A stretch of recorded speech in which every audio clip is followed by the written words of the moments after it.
Hi guys, எல்லாருக்கும் வணக்கம். So இன்னைக்கு நம்ம பார்க்க போறது ஜேட்டனிஸ்ட் அனிமியோட நெக்ஸ்ட் எபிசோட் தான் பார்க்க போறோம். ஸோ நீங்க இப்பதான் ஃபர்ஸ்ட் டைம் சேனலுக்கு வரீங்கன்னா மறக்காம சப்ஸ்கிரைப் பண்ணிட்டு அப்படியே பக்கத்துல இருக்க பெல் பட்டனையும் பிரஸ் பண்ணிக்கோங்க. அப்பதான் நான் போடுற வீடியோ உங்களுக்கு ஆட்டம் நோட்டிபிகேஷனா காமிக்கும். சரி வாங்க நம்ம இன்னைக்கான வீடியோக்குள்ள போகலாம். இந்த எபிசோடோட ஸ்டார்டிங் சீன்லயே நம்ம ஹீரோ கூட இந்த சதுப்பு நிலத்துக்கு வந்திருந்த நம்ம ஹீரோவோட ஆள் ஒருத்தவனை தான் காமிக்கிறாங்க.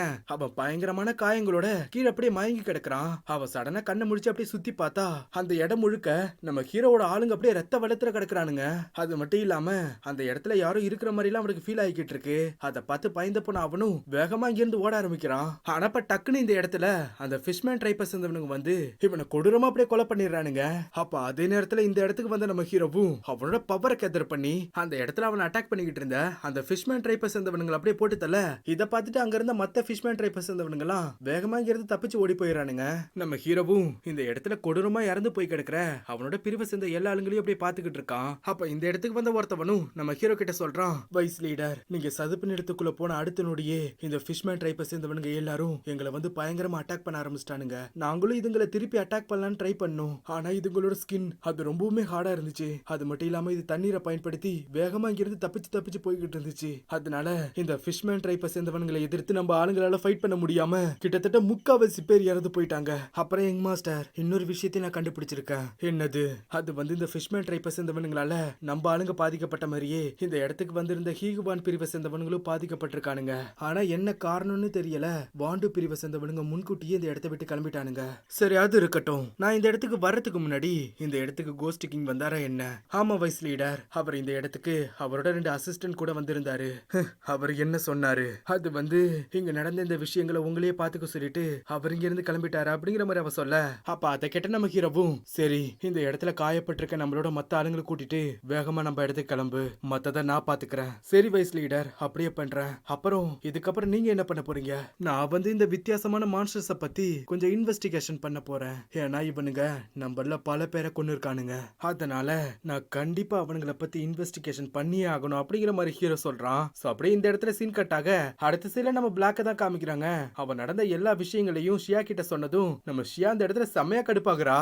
உங்க கூடவே நண்பர்கள் மாதிரி இருந்த அந்த சேப்பு தாடிக்கெல்லாம் எப்படி உங்க செக்டிக்கே துரோகம் பண்றதுக்கு மனசு வந்துச்சு? அவனுங்க எல்லாம் முதுகெலும்பே இல்லாத குழந்தைங்க. அவனுங்க மட்டும் என் கையில கிடைச்சானுங்க, நான் கண்டிப்பா அவனுங்களை கொன்னுடுவேன். அப்ப அதை கேட்ட பெரியவரும், இங்க பாரு ஷியா, நீ ரொம்ப சின்ன பொண்ணு, உனக்கு என்ன தெரிய போகுது? ஒருத்தர் சாவோட விளிம்புல இருக்கும் போது அவனுக்கு அவனோட குறிக்கோள் எல்லாம் கண்ணுக்கு தெரியாது. எப்படியாவது உயிர் வாழ்ந்தே ஆகணும் அப்படிங்கிறதுக்காக அவன் அந்த இடத்துல என்ன வேணாலும் பண்ணுவான். அததான் இந்த பிளாக்கோட ஆளுங்களும் பண்ணிருக்கானுங்க. ஆனா தாத்தா, பிளாக் அதை பண்ணலையா? அவர் தைரியமா எதிர்த்து நிக்கலையா என்ன? அதை நினைக்கும் போதுதான் எனக்கே ரொம்ப ஆச்சரியமா இருக்கு. ஏன்னா இவன் ஒத்தால அங்க இருந்து அத்தனை பேரையும் எதிர்த்து நின்னு இருக்கானே. ஆனா எனக்கு ஒன்னே ஒண்ணு மட்டும் தான் புரியவே இல்ல. பிளட் பிரின்ஸ்னு சொல்லப்படுற அந்த குயிலி இது வரைக்கும் எண்ணற்ற மக்களை கொண்டு இருக்கான். ஆனா அப்படி இருக்கும் போது எதுக்காக ஒண்ணு மட்டும் உயிரோட விட்டு வச்சிருக்கான்? அப்ப அதை கெட்ட பிளாக்கும் எனக்கு அது தெரியல அப்படிங்கிற மாதிரி சொல்லிட்டு தலையாட்டுறான். இங்க பாருங்க மிஸ்டர், அப்படின்னா நீங்க இப்ப அந்த குயிலிய ரொம்ப வெறுக்கிறீங்க தானே? அப்ப அதை கெட்ட பிளாக் சொல்றான், நான் ஆரம்பத்துல என்னமோ அவனை வெறுத்தான், ஆனா போக போக நான் புரிஞ்சுக்கிட்டேன். ஒருவேளை குயிலி வந்து எங்களை அட்டாக் பண்ண மாதிரி இருந்திருந்தா எப்படியும் கண்டிப்பா அந்த வாண்டு செக்டர் சேர்ந்தவனுங்களும் ஹீகுவான் பிரிவை சேர்ந்தவனுங்களும் ஒரு நாள் வந்து எங்களை அட்டாக் பண்ணி எங்க பிரிவை கைப்பற்றி இருந்திருப்பானுங்க. ஆனா என்ன, கோஸ்ட் கிங் பிரிவை சேர்ந்தவனுங்க இத முன்னாடியே பண்ணிட்டானுங்க. இதுல ஒன்னும் ஆச்சரியம் இல்ல. அப்ப இதை கேட்ட பெரியவரும் அப்படி ஷாக் ஆகுறாரு. பரவாயில்லையே, நீ இதை ரியலைஸ் பண்ணிட்டியா? நான் உன்கிட்ட இதை கொஞ்சம் கூட எதிர்பார்க்கவே இல்ல. நான் உன்னை ரொம்பவும் குறைச்சு மதிப்பிட்டுட்டேன்னு நினைக்கிறேன். அப்ப நம்ம பிளாக் சொல்றான், இப்படி எல்லாம் நடக்கும்போது எனக்கு என்ன பண்றது எங்க போறதுன்னே தெரியல. அப்பதான் ஒரு நாள் நான் உன்னை யதார்த்தமா பார்த்தேன். ஏன்னு தெரியல, என்னையே அறியாம நான் உன்னை பின்தொடர ஆரம்பிச்சிட்டேன். ஆனா நீ ஒண்ணு தப்பா நினைச்சுக்காத.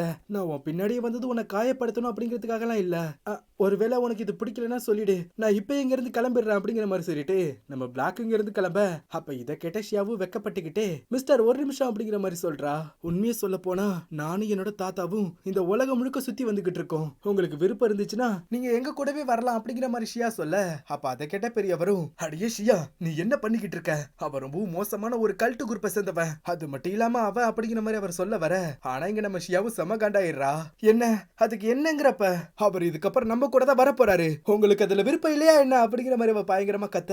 அப்ப அதை கேட்ட பெரியவரும், சரி சரி எனக்கு இதுல எந்த ஒரு பிரச்சனையும் இல்ல, ஆனா இவனை நம்ம கூட வச்சிருந்தா கண்டிப்பா நமக்கு பல பிரச்சனைகள் வரும். அப்ப இதை கேட்ட ஷியாவும் கடுப்பாயி நம்ம பெரியவருக்கு ஒரு அடியை போட்டுட்டு சொல்றா, இங்க பாருங்க, நேத்து நம்ம காட்டு வழியா வந்துகிட்டு இருக்கும் போது நம்மள சடனா ஒரு பண்ணி அட்டாக் பண்ற மாதிரி வந்துருச்சு. ஆனா நீங்க என்ன பண்ணீங்க, என்ன கண்டுக்காம அந்த இடத்துல இருந்து வேகமா ஓடி போயிட்டீங்க.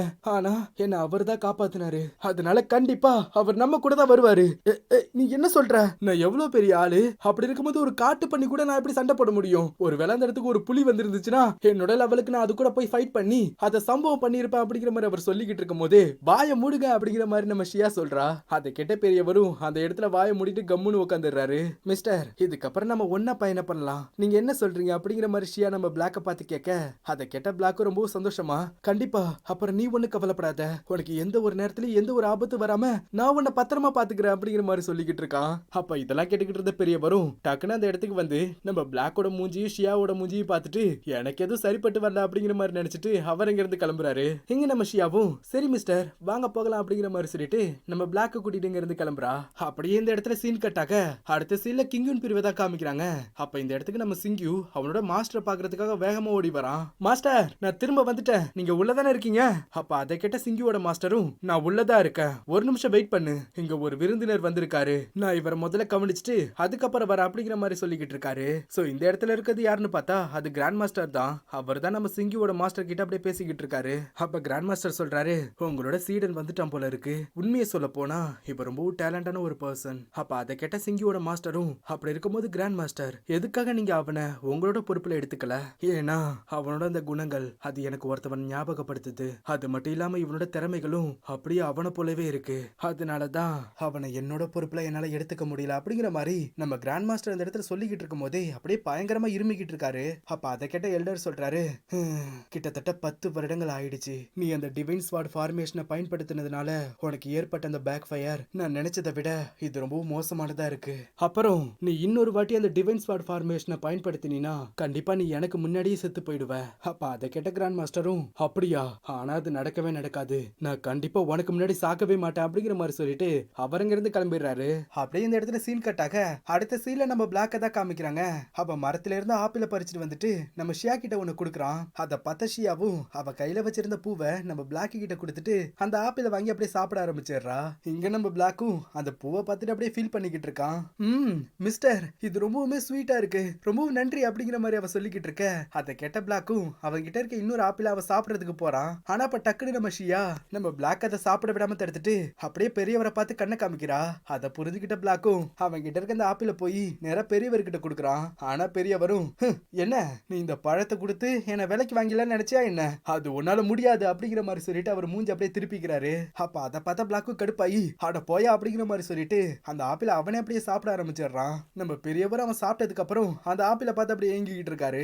அப்ப சடனா பின்னாடி இருந்து நீங்க எல்லாரும் இங்க தான் இருக்கீங்களா அப்படிங்கிற மாதிரி ஒரு வாய்ஸ் கேக்குது. யாருன்னு பார்த்தா நம்ம ஹீரோ தான் இந்த இடத்துக்கு வந்திருக்கான். அப்ப நம்ம ஹீரோவை பார்த்த ஷியாவும் மிஸ்டர் குயிலி நீங்க எங்க என்ன பண்றீங்க, ஹாய் குட்டி பையா அப்படிங்கிற மாதிரி சொல்லிட்டு அவ நம்ம குட்டி குரங்க வாங்கி அப்படியே கொஞ்சம் ஆரம்பிச்சிடுறா.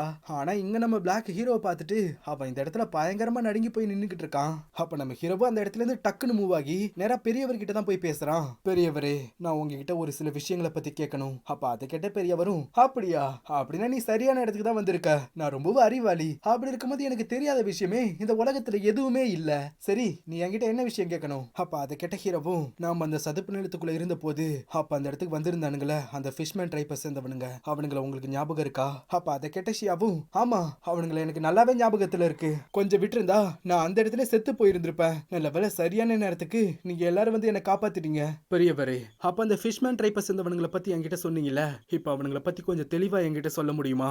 நான் இப்ப எதுக்காக அதை பத்தி கேக்குறேன்னா நாங்க எல்லாரும் அந்த சதுப்பு நிலத்துக்குள்ள போனதுக்கு அப்புறம் அந்த ஃபிஷ்மேன் ட்ரைப்பை சேர்ந்தவனுங்களோட ஒரு சில குரூப் சதுப்பு நிலத்துக்கு வெளியே இருந்த எங்க ஆளுங்களை அவனுங்க பதுங்கி இருந்து அட்டாக் பண்ணி இருந்திருக்கானுங்க, அதனால எங்க ஆளுங்க ரொம்ப கொடூரமா இறந்து போயிட்டானுங்க. அப்ப இதை கேட்ட பெரியவர் சொல்றாரு, எனக்கு தெரிஞ்சு உன்னோட ஆளுங்கள்லாம் ரொம்ப மோசமான ஒரு சாவத்தை சந்திச்சிருப்பானுங்கன்னு நினைக்கிறேன், ஏன்னா அந்த ஃபிஷ்மேன் ட்ரைப்பை சேர்ந்தவனுங்க அவனுக்கு ரொம்ப கொடூரமானவனுங்க. இந்த ஃபிஷ்மேன் ட்ரைப்பை சேர்ந்தவனுங்களை பத்தி புராணத்துல என்ன சொல்லியிருக்குன்னா ஏன்ஷியன் ஃபிஷ் காட் அப்புறம் மனிதர்களோட சந்ததியில வந்தவனுங்க தான் இவனுங்க எல்லாரும், அதனாலதான் இவனுங்க பார்க்க மீன் அப்புறம் மனுஷ உருவத்துல இருக்கானுங்க.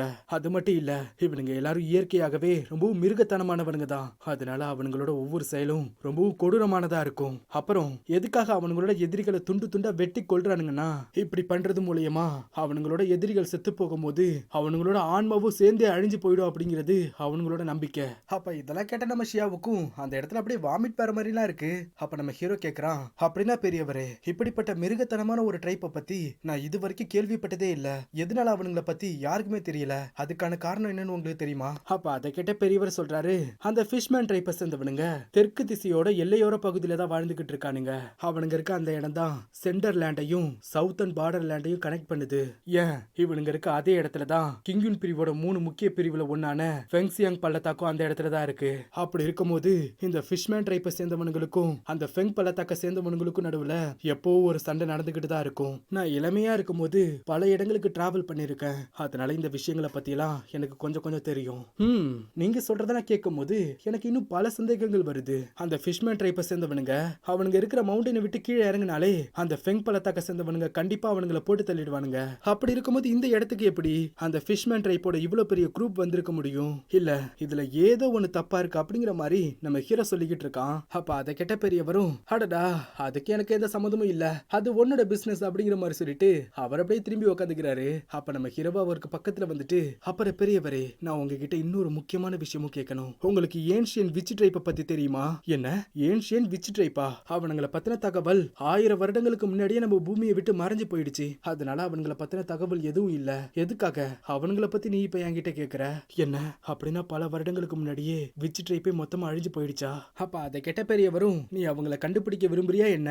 எனக்கு தெரிஞ்ச வரைக்கும் அவங்கள பத்தின குறிப்புகள் ஒரு சில கல்வெட்டுகள் அப்புறம் டெக்ஸ்ட்ல குறிப்பிடப்பட்டிருக்கதா நான் கேள்விப்பட்டிருக்கேன். அப்ப அதை கேட்ட நம்ம ஹீரோவும், பெரியவரே உங்களோட பதிலுக்கு ரொம்ப நன்றி அப்படிங்கிற மாதிரி சொல்லிட்டு அவன் நேரா நம்ம ஷியா கிட்ட தான் வரான். அப்ப நம்ம ஷியாவும் குட்டி குரங்க பார்த்துட்டு, ஹேய் உன்னோட நெத்தில என்னது? நான் இப்பதான் இதை கவனிக்கிறேன். உனக்கு நெத்திலேயும் ஒரு கண்ணு இருக்கா என்ன அப்படிங்கிற மாதிரி ஷியா சொல்லிக்கிட்டு இருக்க. அப்ப நம்ம குட்டி குரங்கு டக்குனு ஜம்ப் பண்ணி நம்ம ஹீரோ மேல போய் உட்காந்துக்குது.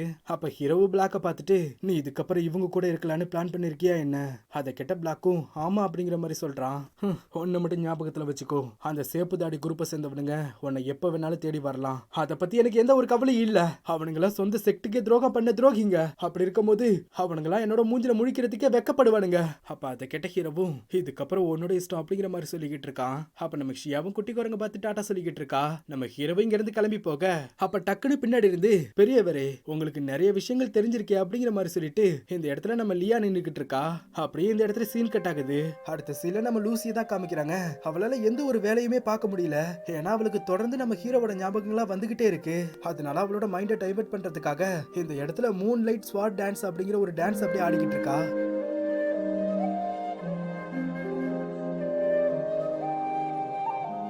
ஆனா அவ என்னதான் ட்ரை பண்ணாலும் அவளுக்கு ஹீரோவோட ஞாபகங்கள் வந்துகிட்டு இருக்கத அவளால தடுக்கவே முடியல. அதனால அவளும் அவளோட ஸ்வாட் அப்படியே தூரமா போட்டுட்டு அவ நம்ம ஹீரோவை நினைச்சு அந்த இடத்துல அப்படியே கண் கலங்கி ஃபீல் பண்ணிக்கிட்டு இருக்கா. அந்த இடத்துல அவளால ஒழுங்கா நிக்க கூட முடியல. சைஃபன், உண்மையை சொல்ல போனா அந்த கடவுள் இரக்கமே இல்லாதவரு. என்னோட மனசு எதுக்காக இப்படி வலிக்குது அப்படிங்கிற மாதிரி சொல்லிட்டு நம்ம லூசி அந்த இடத்துல இருக்க நிலாவே அப்படியே பாத்துக்கிட்டு இருக்கா. சோ இந்த இடத்துல இந்த எபிசோட் முடியுது நண்பா. இந்த எபிசோட் கண்டிப்பா உங்க எல்லாருக்கும் பிடிச்சிருக்கும்னு நினைக்கிறேன். சோ இதுக்கப்புறம் வர எல்லா எபிசோடும் கொஞ்சம் சூப்பரா போக ஆரம்பிக்கும். சோ மிஸ் பண்ணாம பார்த்து என்ஜாய் பண்றதுக்கு மறக்காம சப்ஸ்கிரைப் பண்ணிக்கோங்க. அப்புறம் எனக்கு இன்னும் ஹெல்த் சரியாகல, இருந்தாலும் நீங்க எல்லாம் டெய்லியும் பண்ற கமெண்ட்ஸ் எல்லாம் பார்க்கும்போது உண்மையாவே எனக்கு ரொம்ப மோட்டிவா இருக்கு. அதுக்காக எல்லாருக்கும் நன்றி சொல்லிக்கிறேன். சரி, நாளைக்கு உங்களை அடுத்த எபிசோட்ல வந்து பாக்குறேன். தேங்க்யூ.